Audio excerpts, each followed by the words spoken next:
যে তাহেরি সাহেব নাম শুনেছেন?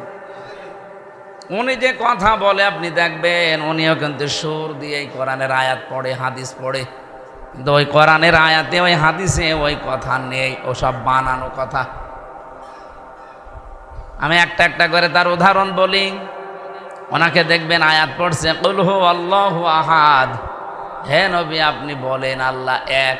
এ পর্যন্ত ঠিক আছে, এটা বাংলা মাতৃভাষায় অর্থ বললাম। নবী আপনি বলেন আল্লাহ কয়জন? এ পর্যন্ত বলে এবার ব্যাখ্যা করবে এই নবী কোন নবী? এ নবী ফাতেমার বাবা। এ ফাতেমাকে? এ হোসাইনের মা। এ হোসাইনকে? কারবালায় শহীদ হয়েছিল। আপনাদেরকে এখন কারবালার ঘটনা শোনানো হবে 2 ঘন্টা। আয়াত পড়েছে কি? কুল হু আল্লাহু আহাদ, আল্লাহর একাত্মবাদ নিয়ে আয়াত পড়লো, আর তাফসির করছে কি? কারবালা। কোরআনের আয়াত পড়ে কথা বললেই সত্য কথা না, ওর উপরে থাকা লাগবে। তা আল্লাহ নামাজ পড়ার কথা মাত্র এক জায়গায় দিয়েছেন, ফাসল্লি লিরাব্বিকা, যে আপনি নামাজ পড়েন রবের জন্য।